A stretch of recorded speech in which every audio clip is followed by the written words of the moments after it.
¿Se escucha? Sí. ¿Todo se escucha bien? Ah, sí, se escucha bien. ¿No? No, Bueno, dale, dale. se escucha mal.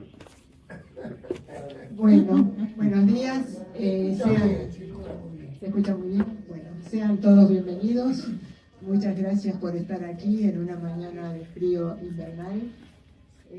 Pero, bueno, el llamamiento les agradece su presencia. Ustedes saben, me imagino que no hace falta aclarar mucho qué es el llamamiento, pero este micrófono casi me lo tengo que tragar para que se oiga lo que digo. Habla fuerte. Hablo fuerte.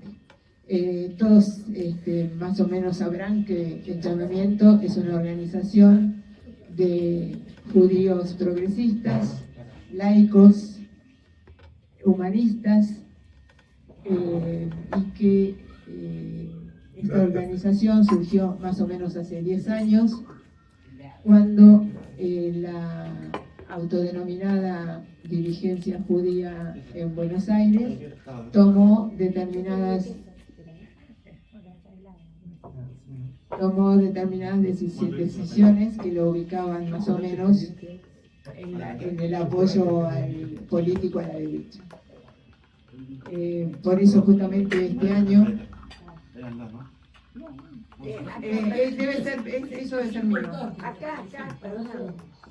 El sándwich. Bueno.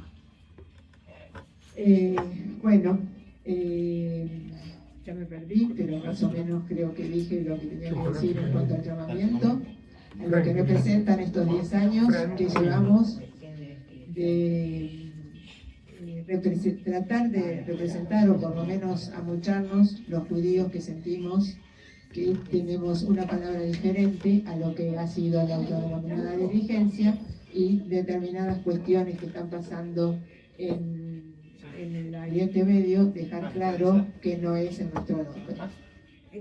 ¿Que no es qué? Bueno, que no es en nuestro nombre, que aunque decir eso, gracias. Decir hoy en día que lo que está pasando en el Medio Oriente no es en nuestro nombre, yo creo que nos queda chico, pero empezamos por ahí para dejar clara una posición en cuanto a ese tema. Bueno, ya les informé más o menos, les di la bienvenida, así que con sándwich de por medio y todo lo que nos ha interrumpido, le voy a pasar a nuestro vicepresidente Luis Kohn para que haga la presentación de nuestro invitado de hoy, a quien también agradecemos su presencia.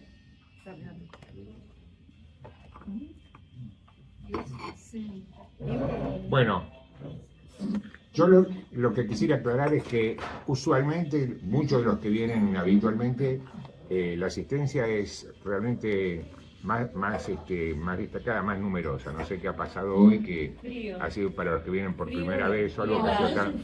Sí, fin de semana. Sí, sabemos de algunos compañeros que están de viaje y demás. Bueno, somos los que estamos, estas cosas son así. Lo único que podría decir son dos cosas. Primero, hemos elegido esta vez hablar de la cultura en la historia del pueblo judío porque por ahí se dice a veces que la cultura es como la tierra portátil del pueblo judío. Si cuando no tenía una tierra, los unía el estudio, la investigación, por eso hay posiciones muy destacadas en la historia de la filosofía, del arte y en distintas disciplinas en la ciencia. Entonces era casi un rasgo de resiliencia, de resistencia, a veces en medio de persecuciones, en medio de todos los sufrimientos que padeció en su historia el pueblo judío. Entonces, por eso que nosotros elegimos hoy hablar de la cultura. Y lo invitamos a Gerardo, que es una figura muy destacada en nuestro país. Creo que más o menos todos saben, yo podría decir, bueno, me toca, digamos, formalmente aclarar algunas cosas, pero creo que nadie las ignora. Él es una personalidad multifacética, digamos, tiene muchas cosas, entonces no puedo decir fue esto, pero fue director de cultura de Hebraica, fue director de teatro, dirigió obras de Pacho O'Donnell, de Tato Pavlovsky, está comprometido con los derechos humanos, forma parte de Memoria Activa, lo designaron padre de Plaza de Mayo, y bueno, me debo estar olvidando de un inventario bastante denso que se podría desarrollar sobre lo que es la figura de Gerardo. Entonces, bueno, creo que lo que corresponde ahora es pasar a escucharlo. Nada más. No sé. Él no quiere, no se escucha, si no, ya lo veo.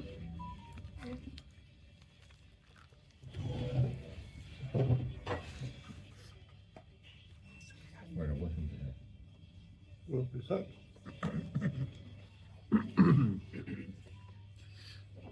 Bueno, gracias por invitarme, muchísimas gracias.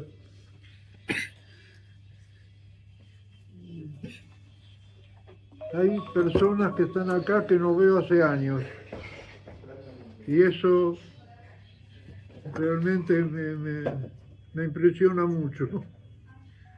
Y agradezco mucho que después de tanto tiempo, además de a todos, se hayan molestado en venir acá. Gracias, muchas gracias.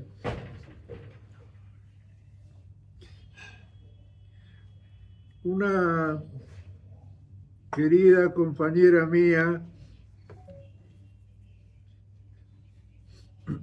notable actriz y que fue presidenta de la Asociación Argentina de Actores. Me refiero a Alejandra Darín. Alejandra Darín.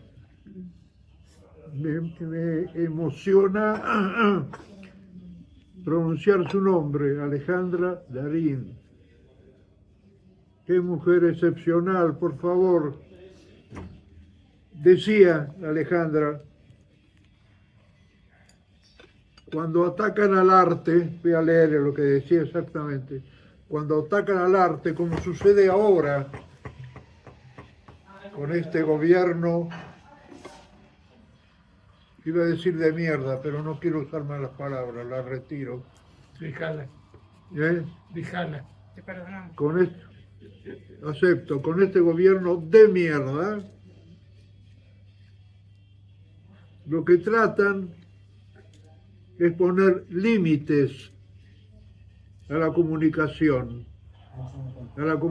entre las personas, como estamos haciendo ahora,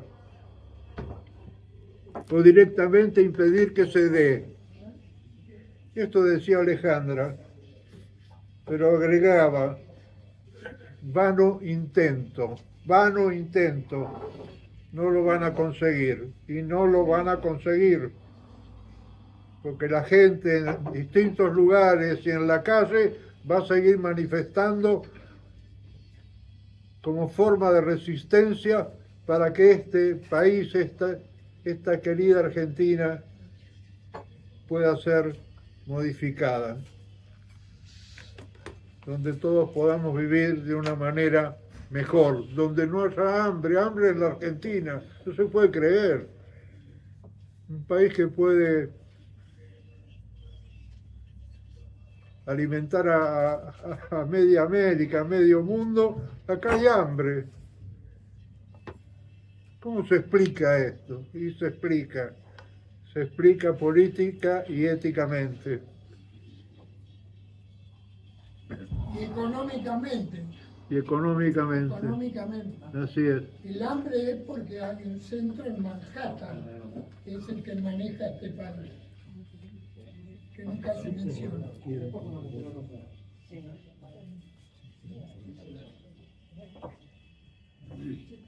Justamente con relación a esto que estamos hablando, antes de empezar a leerles lo que preparé, me anoté una frase de Italo Calvino. ¿Recuerdan al escritor Italo Calvino? Él decía, la corrupción no es la excepción, porque se volvió sistema. La honradez es apenas un solitario camino alternativo. Lo decía Calvino hace mucho, pero hace mucho que tiene vigencia y ahora también,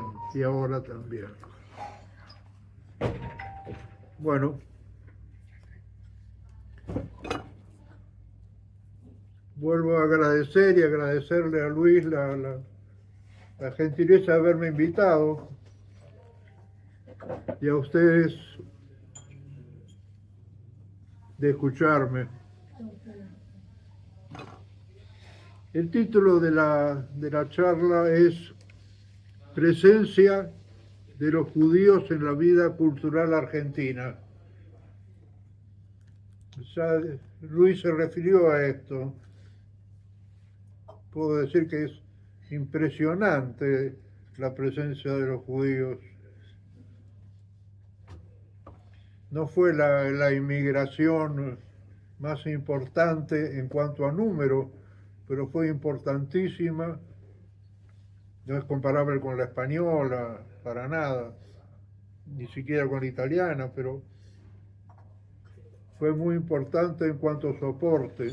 Y va a seguir siéndolo, porque así funciona la condición judía. Necesita funcionar en torno a la solidaridad. Esa solidaridad que tiene más de 2000 años, que viene de lejos, que es parte de la cultura de los judíos en cualquier momento de su historia. Yo elegí 6 nombres para desarrollar, que es lo que voy a hacer ahora. Y el primero de ellos es Albert Einstein. Estuvo en Buenos Aires, Albert Einstein, en 1925. Fue invitado por la Asociación Hebraica, no por la Sociedad Hebraica Argentina, que nació en 1926, sino un año antes. Dio conferencias públicas en Buenos Aires, en Córdoba.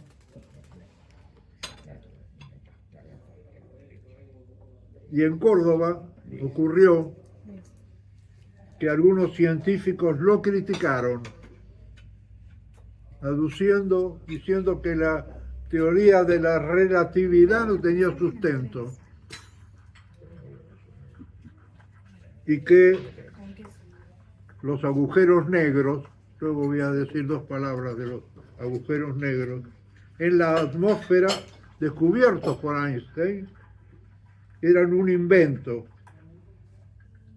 para encaminar la ciencia y la investigación en nuestro país, que fue fundamental la presencia de Einstein para encaminarlo.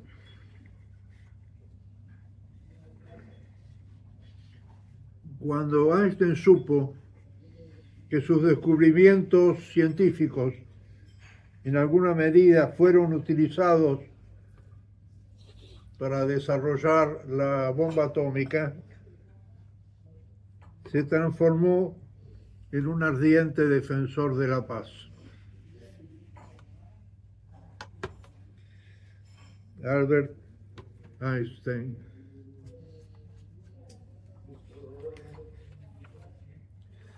La segunda persona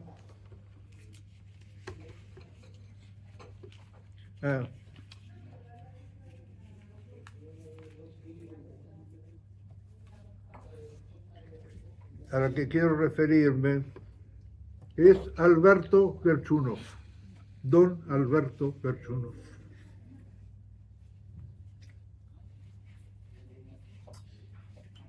Gerchunov nació en Ucrania, no era de acá, nació en Ucrania en 1983. 1883. 83. 1008. Ah, sí. Cierto. Bueno, déjenme 100 años no es gran cosa.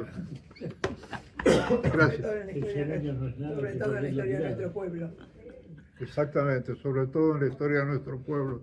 100 años, un ratito.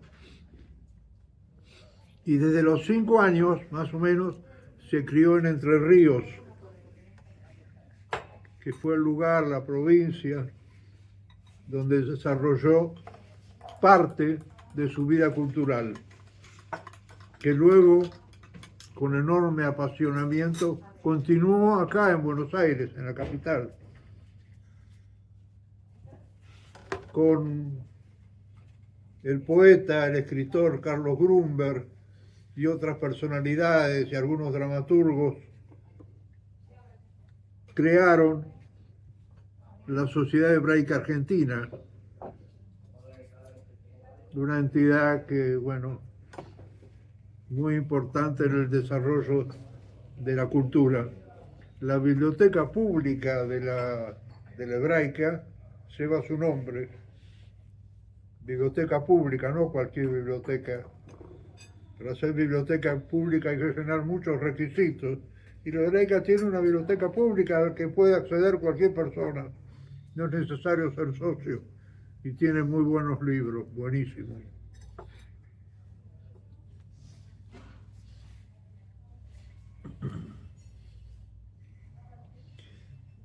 Los gauchos judíos, el libro más famoso de Gershunov, qué lindo nombre eso de los gauchos judíos, una maravilla.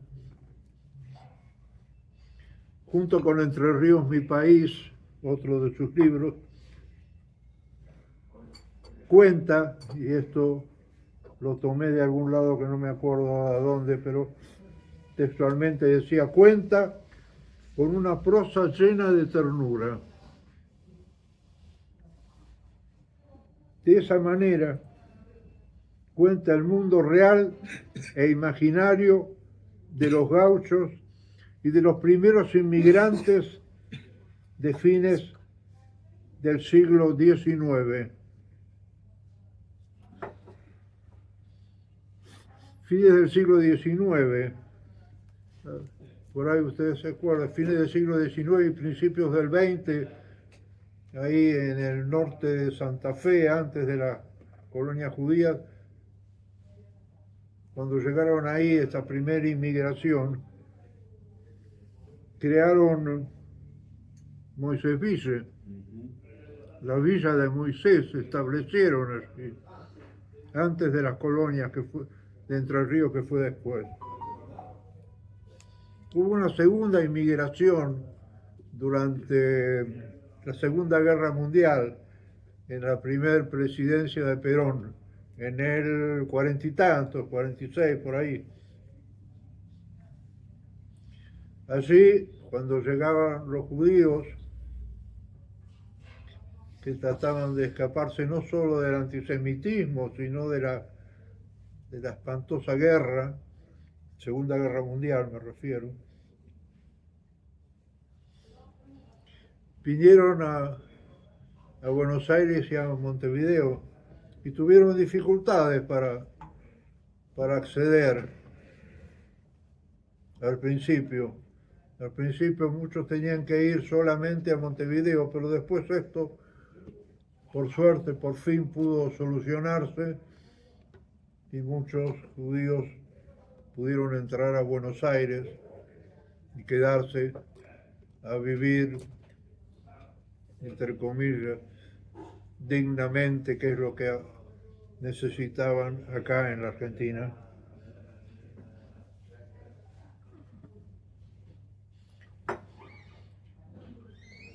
Gershunov muere el 2 de marzo de 1950, acá creo que no me equivoqué del año, muere en la calle, en la esquina de San Martín y Sarmiento, en la calle. Fue un escritor estupendo, un periodista estupendo, profunda y auténticamente argentino.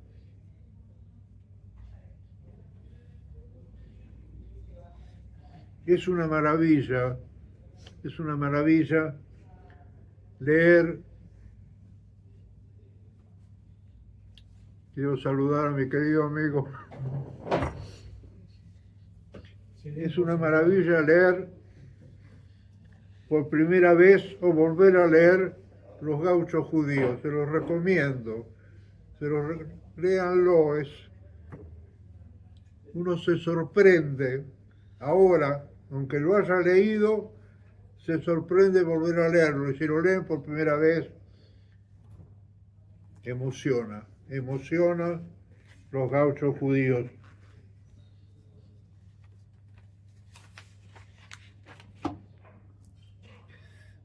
La tercera persona que quiero mencionar es Simone Weil. Simone Weil, por ahí alguno de ustedes recuerda esta mujer extraordinaria, una feminista entonces, no sé si la primera, una de las primeras, expresidenta del Parlamento Europeo, entre otras cosas. En la década del 40, como integrante de un gobierno francés del centro, creo que de centro derecha, de Gilbert d'Estaing, algo así, que no me acuerdo bien el nombre. Giscard d'Estaing. Exactamente. Promulgó la ley entonces del aborto legal. Fue en los 70. Sí. En los 70. Que en la Argentina se dictó muchísimo después, no me acuerdo el año, pero mucho después, luego de una ardua lucha con la derecha reaccionaria, que hoy sigue, y que supongo que va a seguir siempre, y es bueno que así sea.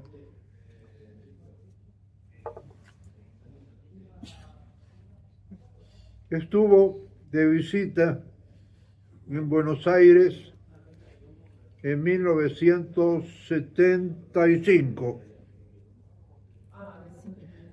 Simone Weil, invitada por la Sociedad Hebraica Argentina. Una amiga mía, Elsa Rosín, cuando se enteró que estaría en Hebraica, me pidió que le dijera el día y la hora en que iba a estar. Así lo hizo. No sabía por qué me había pedido esto, ni se lo pregunté entonces.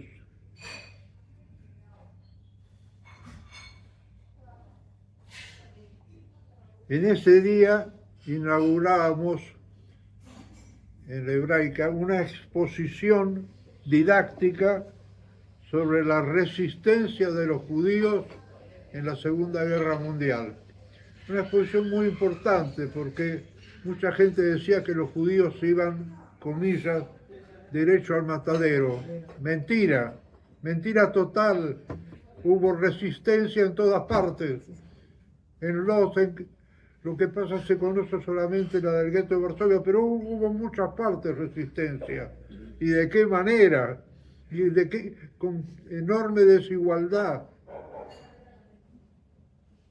Para nada iban derecho al matadero, lucharon, se resistieron, y es bueno que esto se cuente de otra manera, se cuente en serio la historia.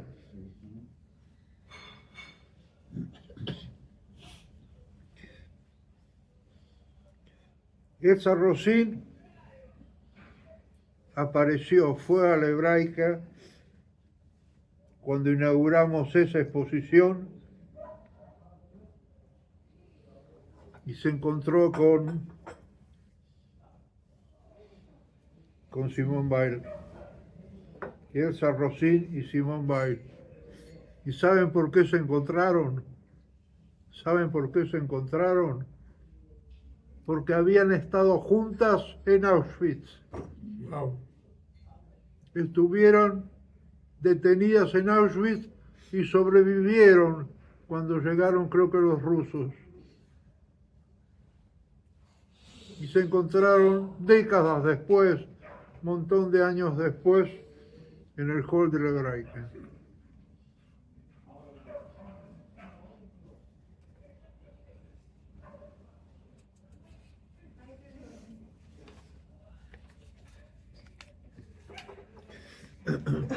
Gregorio Nachman.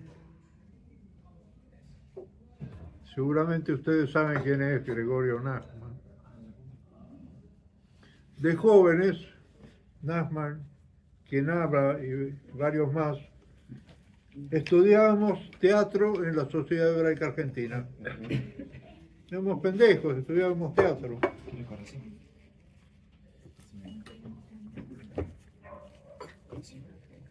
Cuando viajó a establecerse en Mar del Plata, por su actividad cultural, fue nombrado director de la Comedia Marplatense. La Comedia Marplatense sigue llamándose, en su homenaje, el edificio de la Comedia, Gregorio Nachman. Se llama así el edificio en Mar del Plata.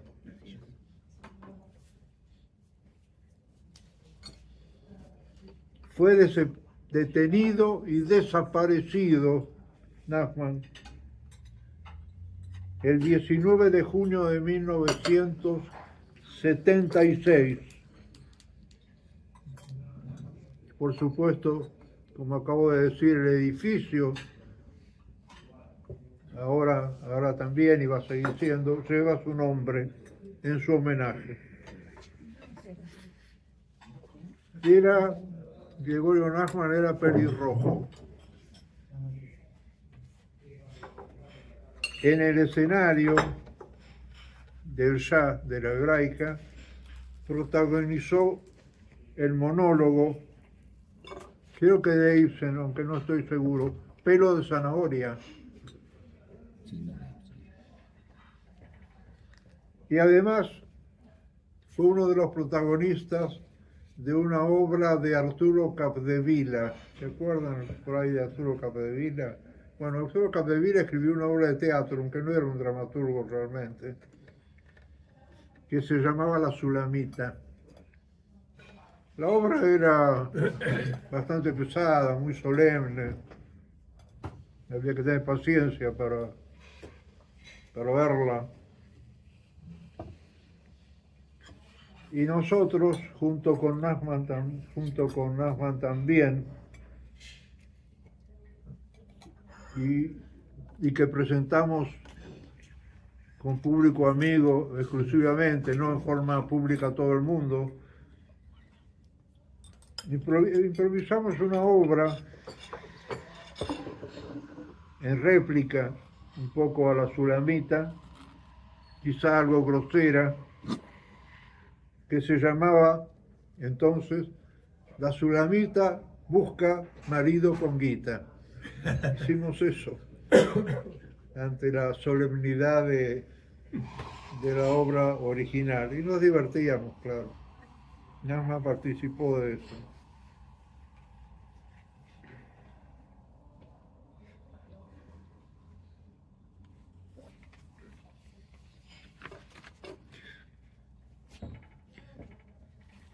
El quinto nombre, sí, elegí seis nombres. Hedy Krila,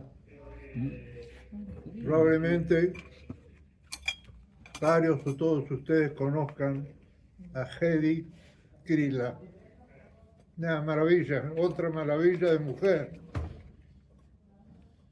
Hedy Krila fue sobreviviente de la Shoah.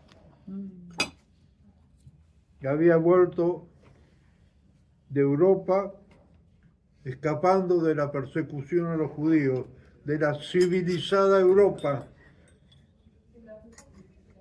donde se perseguía a los judíos.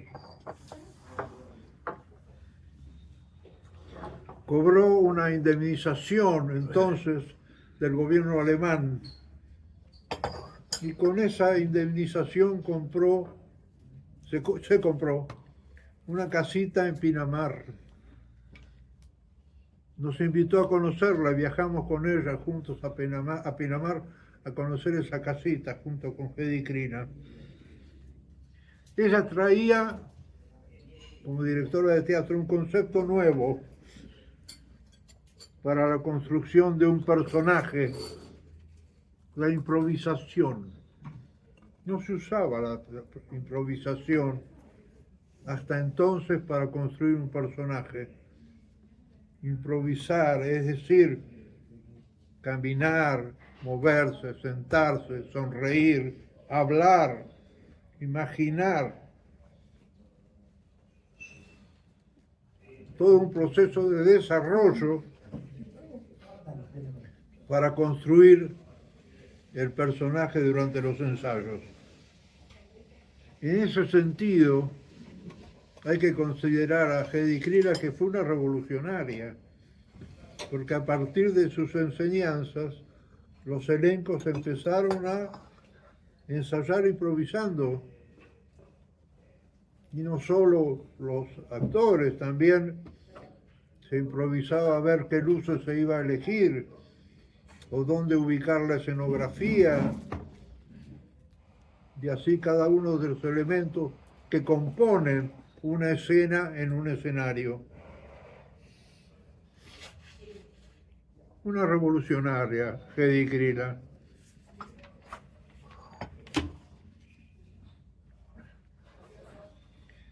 Daniel Divinsky es la última de las personas que elegí mencionar en esta breve charla.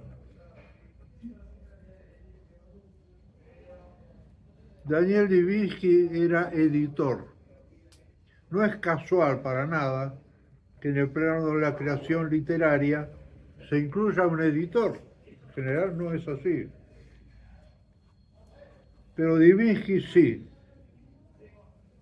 Acaba de morir hace muy pocos días, lamentablemente. Y fue, qué difícil decir fue, ahora. Sigue siendo un notable creador. En el año 2013, la legislatura de Buenos Aires lo declaró personalidad destacada de la cultura, a un editor. El primer libro que dio a la luz fue una antología que se llamaba Buenos Aires de la Fundación a la Angustia. Ese fue el primer libro. Pero fue, y esto es importantísimo, la editorial que publicó y difundió a Mafalda. A Mafalda. ¿Se acuerdan de Mafalda? Inolvidable. Y a Fontana Rosa, y a Caparrós, y a otros escritores que Divinsky dio a conocer. Un creador. ¡Qué creador! Con la publicación de Mafalda, ¿qué es lo que hizo? Ayudó a miles de personas, a mí también y a muchísima gente, a recuperar la sonrisa. A recuperar la sonrisa a través de Mafalda en el mundo que vivimos. No perder la sonrisa pese a todas las situaciones, a las peripecias, sin perder la sonrisa, sin perder el compromiso en una geografía esta de la Argentina tan tremenda como la nuestra, que lo sigue siendo.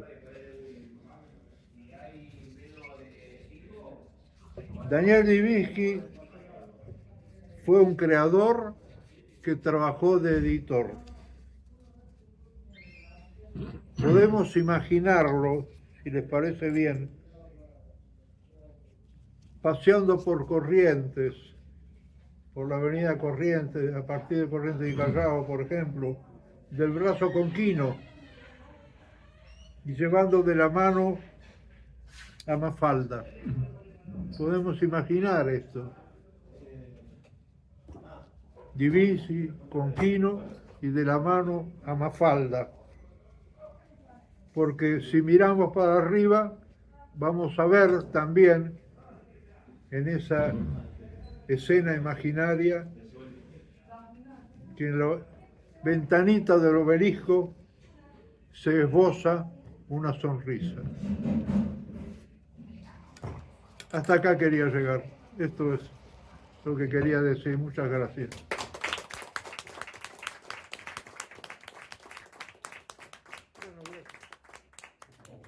Los que quieran de comentar, preguntar, levantan la mano, me dicen el nombre y les vamos dando la palabra. Víctor, Dale. Gerardo, fuerte. Gerardo, Fuerte. nosotros nos conocemos desde hace muchos años. Yo Más voy a fuerte, Hebraica, por favor. voy a Hebraica desde el año 54. Sí, nos conocemos, Sí, claro. nos conocemos de ahí. Y conozco toda la trayectoria de todas las cosas que hiciste dentro de Hebraica. No cuentes todas. ¿eh? No, todas no. Hay algunas que Ojo. las dejamos de lado. Pero hay algo que siempre me llamó la atención. Hebraica atravesó una historia muy extensa, muy intensa, muy hermosa en muchos casos, pero también con muchos matices.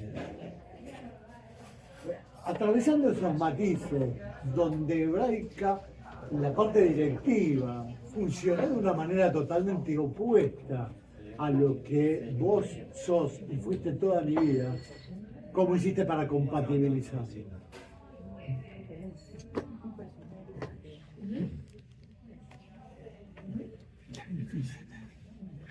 Te puse en un apuro. En realidad, yo no tenía mucha relación con ese tipo de directivos en aquel entonces, no le daba bola. Y hacíamos, no solamente yo, éramos unos cuantos que hacíamos lo que podíamos. Teníamos un refugio en la Hebraica, que era la biblioteca. Ese era un refugio, lo sigue siendo. Una biblioteca pública, popular, pública, con muchos libros. Y en forma subrepticia también, con algunos mangos que a veces poníamos nosotros y otras veces conseguíamos, compramos libros que la dirigencia no iba a comprar nunca, para que los socios pudieran acceder a lecturas sin tener que ir a una librería donde a veces ni siquiera los ofrecían en venta. Bueno, esa era la manera de resistencia que teníamos con estos jetones. Yo te quería comentar, nombraste a Daniel Viniski. Sí. Realmente yo siempre lo admiré mucho porque, como dijiste, pero no puedo recordar, él dio a conocer a muchos escritores, le dio la posibilidad de editar y en libros que no eran muy caros. O sea, fue de fácil acceso, ¿no? ¿Vos te acordás de algunos escritores? Porque yo tengo un poco vaga mi memoria a esta altura, pero yo conocí un montón de escritores a través de la editorial de Daniel. De la flor. Tal cual, De la esto, Flor. esto fue así, porque editar es muy costoso. Editar un libro, ustedes saben, es casi imposible. Para quien escribe, además tiene que poner guita, mucha guita para que el libro se conozca, pues si no, no lo conoce nadie, como diría Lorca, ni caballo ni hormiga de la casa, no lo conoce nadie. Y lo que hacía este hombre era editarlo, editar sobre todo a escritores jóvenes, poco conocidos, no se editaba, pagaba la edición y no solo eso, sino que con pagar la edición no alcanza, había que tratar de distribuirlo para que el libro se transforme en un diálogo, que alguien lo lea, si no queda ahí en un estante, y en un estante un libro está muerto. Lo que hacía Divinsky fue extraordinario, por eso fue un creador, sí, tal cual. Sí, porque editó a Wolf, a Pablo de Santis. Así es. ¿Quién lo conocía? Era un jovencito, nadie lo conocía a Pablo de Santis. No. Y él lo... Yo también lo conocía. Bueno, pero No, aparte de eso, yo quiero acotar. Daniel Divinsky era abogado, Sí. eso iba a contar yo. se recibió y nunca ejerció. Yo estudié con él, o sea, tenía una relación de amistad a lo largo de los años. Más fuerte, Y Daniel decía que cuando analizaba una obra, lo primero que pensaba es hasta cuánta plata puedo perder, ¿no? Una vez que sabía que con esa edición lo que podía perder tenía espaldas para eso, la alargaba. Después por ahí terminaba, por supuesto, ni Fontana Rosa, ni Quino, ni Walsh, ni nada le hicieron perder dinero. O sea, era una empresa, La Flor, que se desarrolló muy bien, creció un montón. No, y el otro tema que no hay que olvidar, que fue un perseguido por la dictadura, le estuvo meses preso porque cuando la dictadura detectó, No fuerte, Luis. cuando la dictadura detectó lo que editaba en esa época La Flor, Tiempo Contemporáneo, cuyos dueños ya estaban en el exilio, entonces se quedaron, es decir, estaban en el exterior justo en el momento de la dictadura. Pero varias editoriales fueron muy perseguidas, y la de Daniel fue una. Fuerte, Entonces, Luis. una de las editoriales perseguidas fue la de Divinsky, entonces eso le costó a él y a su mujer de entonces varios meses de cárcel y después se pudo exiliar. Esto que es lo que quería... ¿Puedo agregar algo a eso? Sí. Vale. Divinsky fue detenido por la dictadura, él y su mujer de entonces, su esposa de entonces, la Cookie Miller. Y estaban detenidos. Él había sido abogado y entró a la edición defendiendo a uno de los que después fueron sus publicados, que tenía problema con una editorial. Divinsky fue el que se ocupó de defenderlo, y defendiéndolo encontró esto de que editar tenía su cosa interesante, empezó a editar y así fue como fue dejando su profesión de abogado para dedicarse a la edición. Pero cuando lo detuvo la dictadura, llegaba el momento de la Feria de Frankfurt, que es la más antigua, creo que la más antigua y la más importante seguramente feria de libros que hay en este momento, por lo menos en Occidente. Se enteraron los directivos de la Feria de Frankfurt la situación de Divinsky y su esposa detenidos por la dictadura.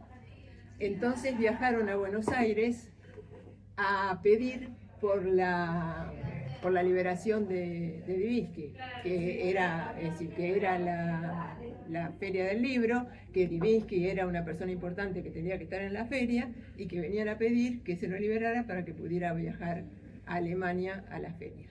Entonces, creo que tuvieron entrevistas los directivos de la feria, no sé si directamente con los miembros de la Junta Militar, que le dijeron, bueno, sí, muy bien, nos vamos a ocupar. Y los de la feria le dijeron, no, nos vamos a ocupar, no. Aquí están los pasajes. Estos son los pasajes para Cookie Miller y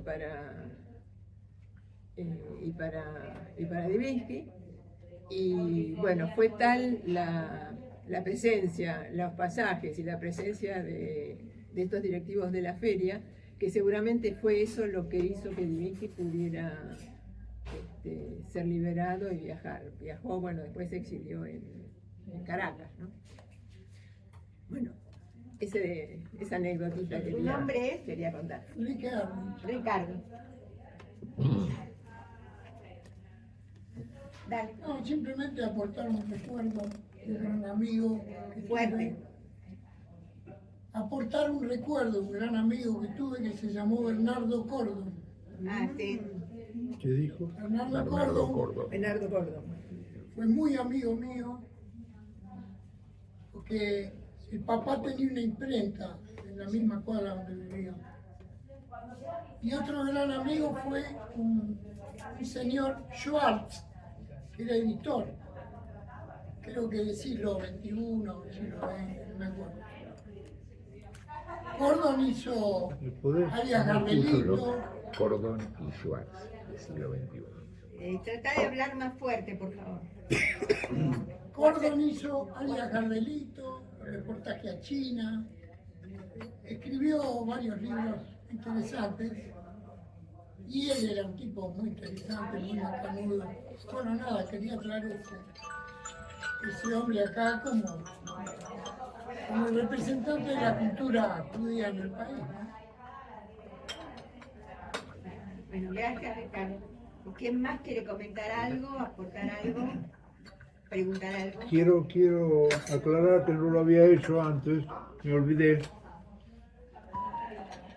¿Qué son los agujeros negros? Los agujeros negros se creía que eran soluciones matemáticas. En 1960 se predecía su formación a partir del colapso gravitatorio de las estrellas. En el centro de nuestra galaxia, la Vía Láctea, a 26.000 años luz de la Tierra, hay uno que se llama Sagitario A. El agujero negro no emite luz. Tiene aproximadamente 4 millones de veces la masa del Sol. No es muy chiquito. 4 millones de veces. En el año 2019, se reveló la primera imagen a 53 millones de años luz. Ustedes saben que es una unidad en la astronomía, así como acá tenemos el metro, el kilómetro. Es imposible pensar en el universo en esas unidades, por eso se creó la unidad de años luz, la distancia que recorre la luz en un año. Esa es la unidad que se utiliza cuando hablamos de este tipo de cosas. Y el agujero negro impide que la luz escape. Si la luz no puede escaparse, nada podrá escaparse del agujero negro. Absorbe todo, porque no hay nada más veloz que la luz. No hay nada en el mundo más veloz que la luz. Yo tengo anotada la velocidad de la luz. 300.000 kilómetros por Un segundo. poco más. Exactamente, bastante rápido, ¿no? 300.000 kilómetros por segundo. Es inimaginable. Sin embargo, no podían escapar del agujero negro. Quería hacer esta aclaración porque lo nombré y no quería dar como referencia de qué estamos hablando cuando decimos agujero negro. Bueno, eso quería agregar nomás. Quisiera agregar algo. Franklin, ¿no? Franklin. Nada, que es la distancia de la Luna a la Tierra es más o menos esa. O sea que Más cuando fuerte, por favor. La distancia de la Luna a la la distancia Tierra. de la Luna a la Tierra es 300 y pico mil kilómetros. 384.000 kilómetros. Bueno, Epa. entonces, ¿Estuviste viajando? Viajé sí, en las vacaciones de invierno. mira, hacía Más frío. barato que ir a Mar del Plata. O sea ¿Tropezaste que- con algún agujero en la luna? Había un cráter. O sea que cuando vemos la Luna, Que están quedando si acá. pudiésemos detener el reloj un instante, esa luz que vemos salió hace un segundo.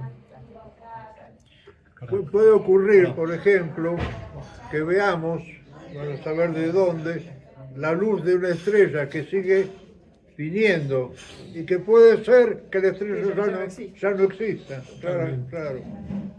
La luz sí, pero la estrella no. Hablando de estrellas, voy a volver a tu mención a Eddie Krila. Yo no sabía que Eddie Krila era judía, y menos que tenía esa historia tremenda de ser sobreviviente. Eddie Krila.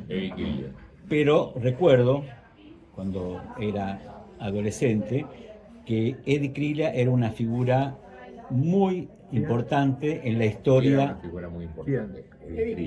Ah, Hedy, sí. Eddie. en la historia de la educación o de la formación de actores.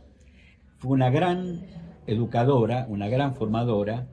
Creo que era directora del Conservatorio Nacional de Arte Dramático, o andaba por ahí, y que todos los actores de los años 50 y 60 y 70 fueron formados bajo su creatividad y su innovación en la perspectiva del teatro y sobre todo en la educación. Y yo creo que hay algún instituto o hay un lugar en el San Martín que tiene su nombre, etcétera, etcétera.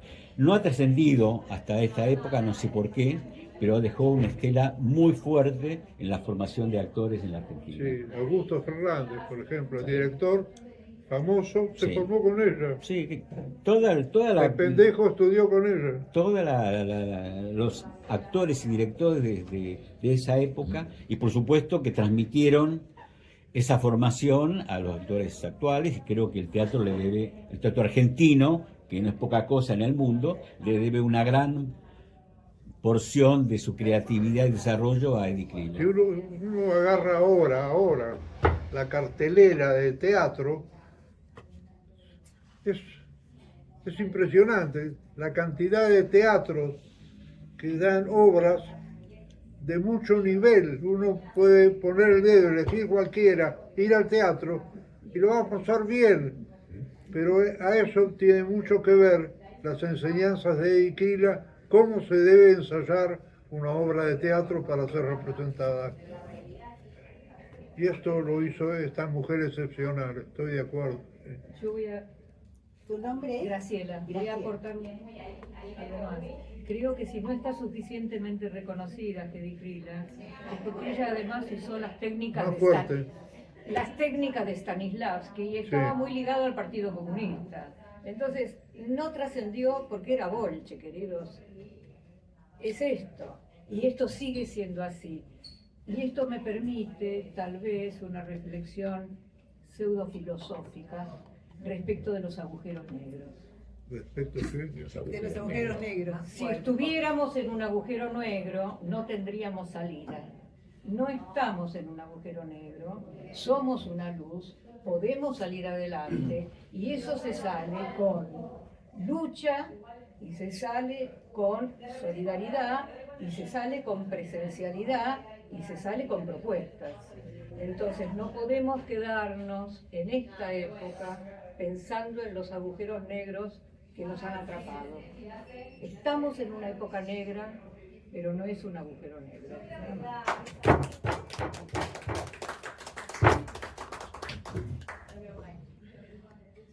¿Tu nombre? Mi nombre es Laura, Laura Fuchsman. Fuerte. Criada en medio del desierto patagónico. Después me fui a estudiar a Bahía Blanca, licenciatura en Economía Política. Ya con eso empezaba a ser guerrillera para el contexto de los grandes terratenientes patagónicos. Y para mi familia. Fui secuestrada el 20 de julio del 76 por una semana y me salvó el director del coro universitario. Soy una más de la historia de mi generación, ni heroína ni víctima. Yo luchaba por lo que creía y sabía lo que me ponía. Que quede muy claro, todos fuimos víctimas, todos fuimos responsables. En alguna medida de que nos falten muchos más que 30.000 compañeros. Porque a mí no me denunciaron. A mi primer noviecito no denunciaron nuestras desapariciones. Y quedan marcas en el cuerpo, en el alma y en la mente. Y especial ensañamiento por ser mujer y judía. No me faltaba ninguna ficha. Mujer y judía el 20 de julio del 76. En una sesión de tortura y de abuso, uno de los represores dijo: al final nos mandaron a buscar comunistas y son dos perochos. Frases como esa. Y sí, te van a soltar porque llamaron del Vaticano. El director del coro universitario tenía un tío cardenal. lindos contactos tiene una familia judía.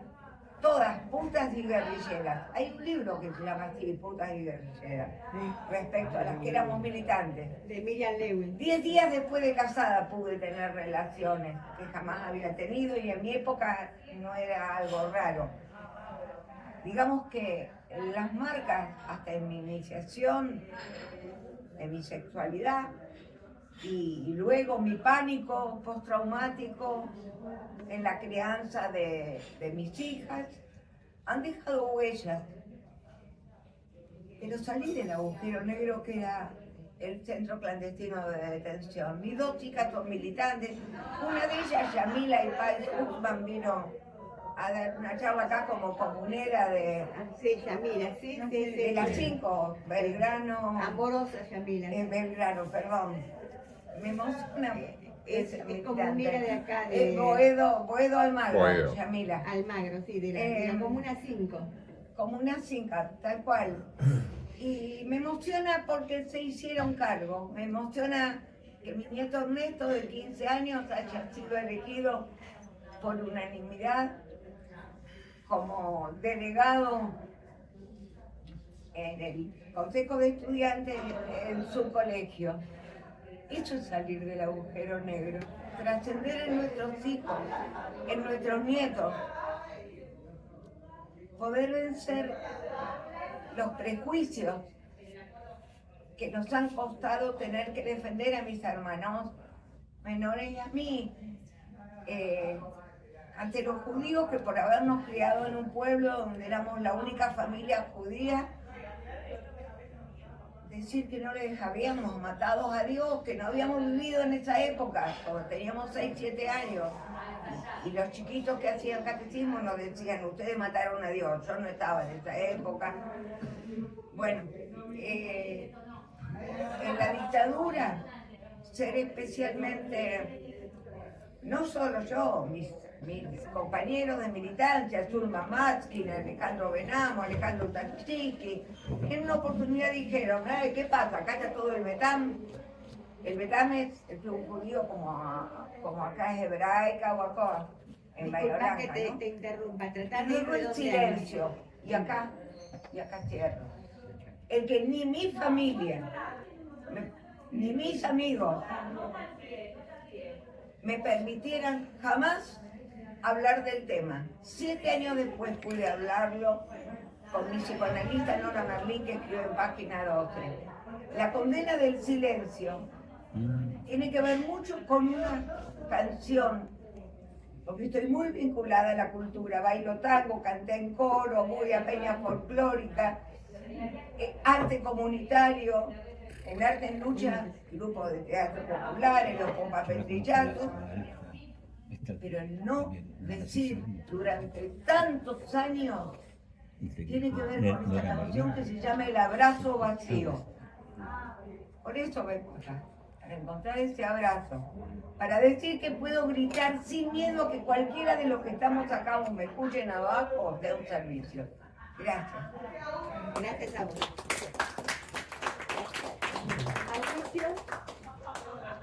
Voy a aportar un tema más que no es un nombre, pero sí algo muy importante para la cultura argentina, que es el tango. Y en el tango hay una cantidad impresionante de judíos como autores, como músicos.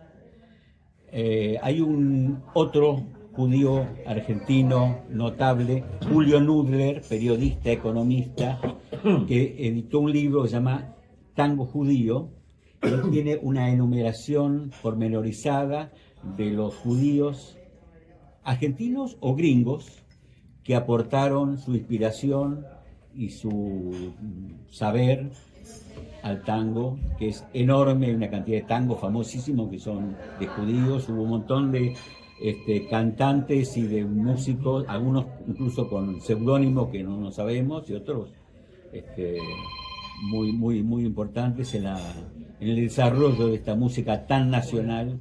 Así que el aporte de los judíos argentinos y gringos en la cultura argentina es impresionante, hasta en pequeño detalle de algo tan local como el tango. un segundito, el tango es la música de Buenos Aires. Cuando uno escucha un tango, paralelamente escucha su ciudad, tiene que ver con este lugar. Acá, digamos, fue creado en alguna medida el tango, acá se baila, acá se canta. Es una maravilla la cantidad de tangos que tienen como motivo Buenos Aires, es enorme. Decían, canta tu esquina, y a partir de la esquina se hacía un tango. Canta tu esquina y contarás el mundo, siguiendo la línea de pensamiento de Chejo. Canta tu esquina y contarás el mundo. Es una maravilla los tangos. No tengan miedo, yo no me voy a poner a cantar tangos, pero cuando uno se ducha, canta tangos ya que nadie lo va a escuchar, más allá que el agua que cae, uno sin querer empieza a cantar tango. ¿Y cuántos tangos conoce de memoria? Un montón. ¿Por qué? Porque se incorporaron a la cultura de uno, así, se metió en la piel, y el tango es de uno y nos representa a todos nosotros. Es una maravilla el tango. Quisiera acotar una... Pido primero la palabra Ricardo. Perdón, me largué nombre... porque me entusiasmó tu nombre el comentario. ¿Tu nombre? Tito, para Tito. los amigos. Primero Ricardo. Esperá el 8 un ratito. ¿Cómo? Enrique. Perdón, Enrique. Bueno, era una cosa muy breve, como se refería a la creatividad. Tengo la consideración de que yo voy normalmente a la Milonga en Buenos Aires y hay una cosa muy específica que es muy notoria para quienes estamos en el ámbito de la cultura, que nos llama, por lo menos a mí me llama mucho la atención.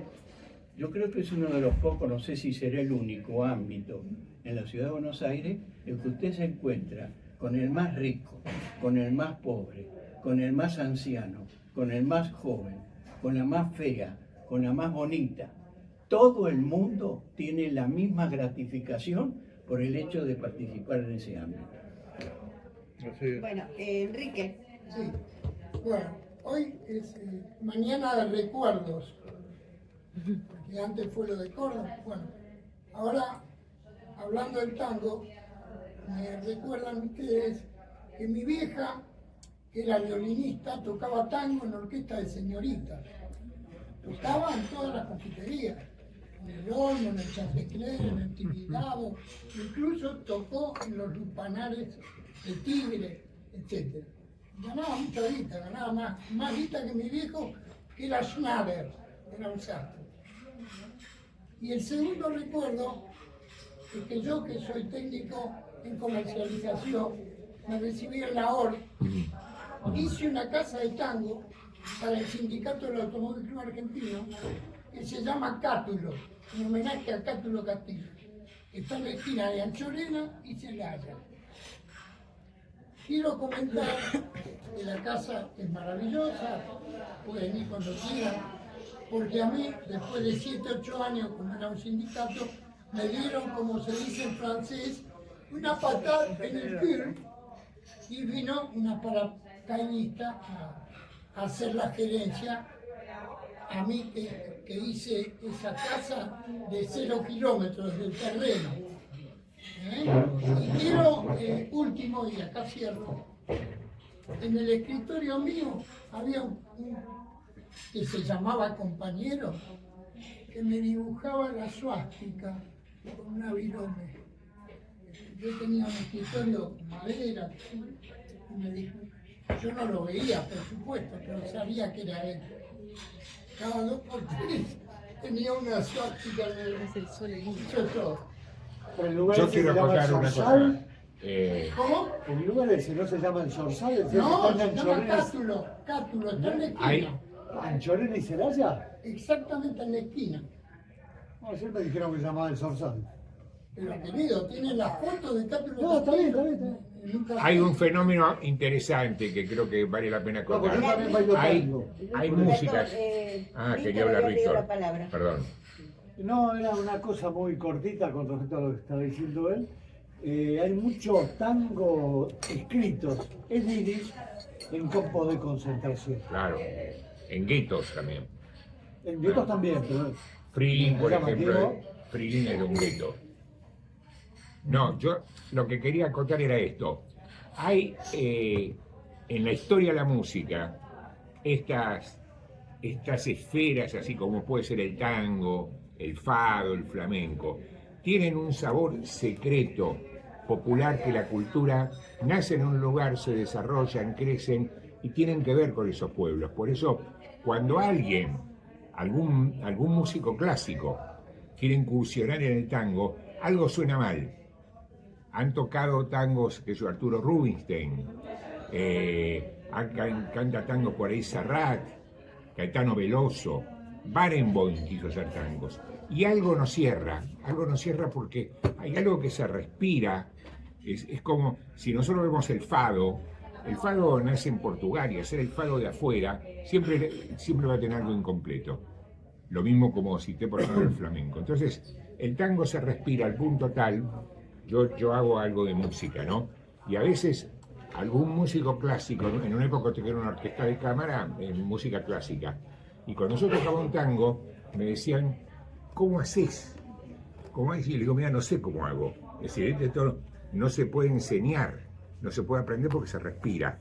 Este es el secreto que tiene el tango y por eso el tango perdura y pasa todo eso. Algo son esas transmisiones parapsicológicas que tiene las armonías y las melodías musicales. Y el tango en ese sentido es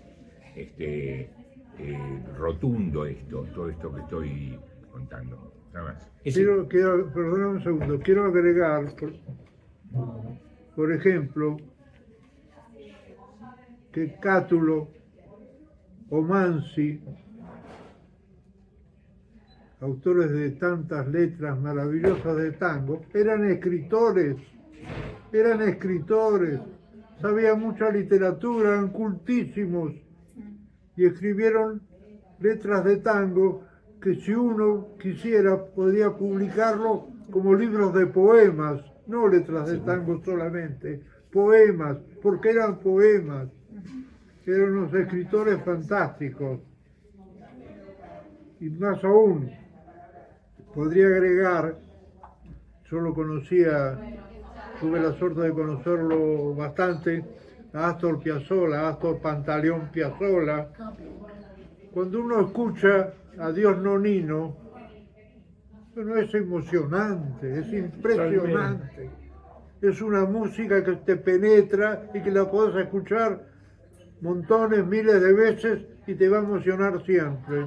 Bueno, eso quería agregar. Lo escribió unas horas después de que falleciera el padre. Exactamente, Adiós Nonino. Falleció el padre y él empezó a escribir eso y así salió. A mí me sorprende, perdón, me sorprende bien cómo los que somos argentinos judíos y los que no, los que somos argentinos judíos y los que no, por lo que voy a decir después, se acercaron al tango, una música que nos llegó, porque según tengo entendido, se encontraron en el gueto de Varsovia, en la pared, tangos escritos en yiddish. Sí. Yo no llegué sé de la existencia de esos tangos, pero nunca logré conseguir... Yo tengo como 50. ¿Los tenés? Tengo un montón. ¿Me los puedes pasar? Sí, son Perdón. CD, sí. CD, bueno. Hay tangos famosos escritos más que nada en los guetos, no en los campos. En los guetos, dije, en los guetos. Frilin, por ejemplo, es del gueto de Vilna. Es alguien que al año, cuando llega la primavera, en la primavera anterior, se había muerto su mujer en el gueto. Y entonces él escribe Freeling, que es una canción muy emotiva, donde él dice, el autor, que es el que canta, dice, Saúl Drage lo debe conocer mejor que yo. Freeling. Cuando llega la primavera, él dice, no va a ser lo mismo sin mi amada, sin mi mujer, ¿no? Es un tango, creo que lo conocen casi todos, es un tango bellísimo. Después hay muchísimos tangos, inclusive aparte de los guetos.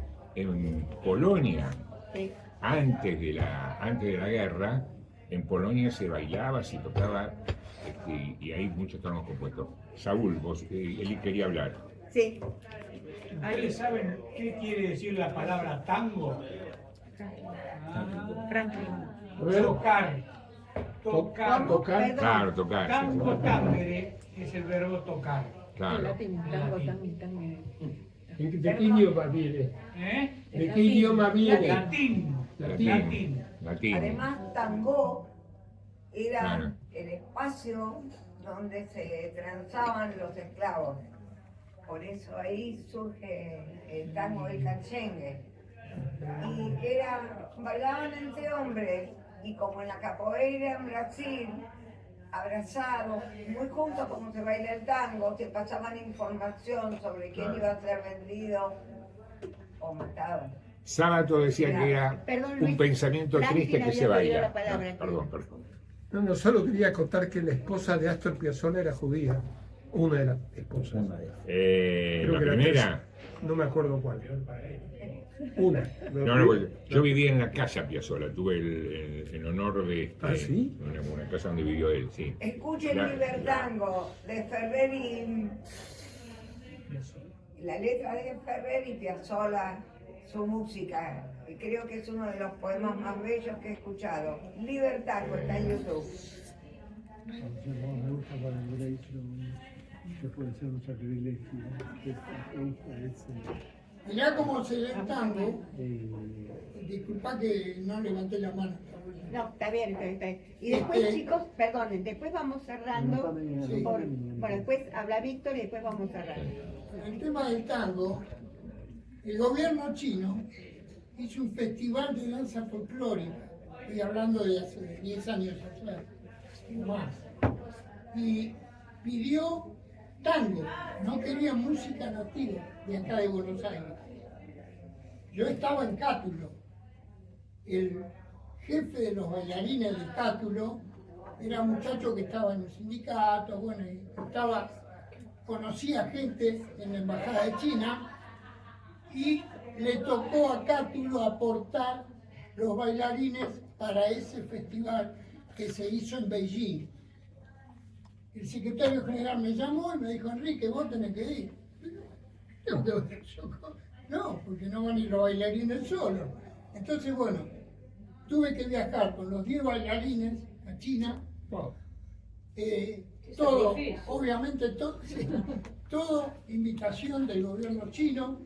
Estuve en una ciudad maravillosa que creo que se llama Zhou o Zhuzhou, no sé cómo pronuncian ellos, pero es una ciudad muy parecida a Venecia, con los riachos, pero también tienen toda una parte muy moderna, ¿no? Bueno, se imaginará que cuando volví de China tenía la vuelta a la cabeza, ¿no? Porque China es un lugar impresionante. El teatro de Beijing, donde se hizo el festival final, que concluyeron muchísimos países de todo el mundo, está en el medio de un lago. Se accede al teatro ese que está en Beijing a través de unos pasadizos que están rodeados de arbustos, de azaleas, en fin, y van descendiendo. Entonces, cuando uno finalmente termina de descender, tiene la entrada al teatro y arriba el techo es de vidrio y se ve el teatro, pero uno está abajo del agua, es un lago. Gracias, Enrique. Bueno, Víctor, que es el último que habla. Después no sé si Gerardo quiere decir algo más y vamos cerrando. No, quería comentar nada más una cosa, no sé si oyeron hablar alguna vez de Regina Satz. Regina Satz. Regina Satz era tesorera de la AMI el día de la bomba, del atentado. Y ella estaba parada acá en la tesorería, de acá para abajo se derrumbó todo y ella quedó ahí.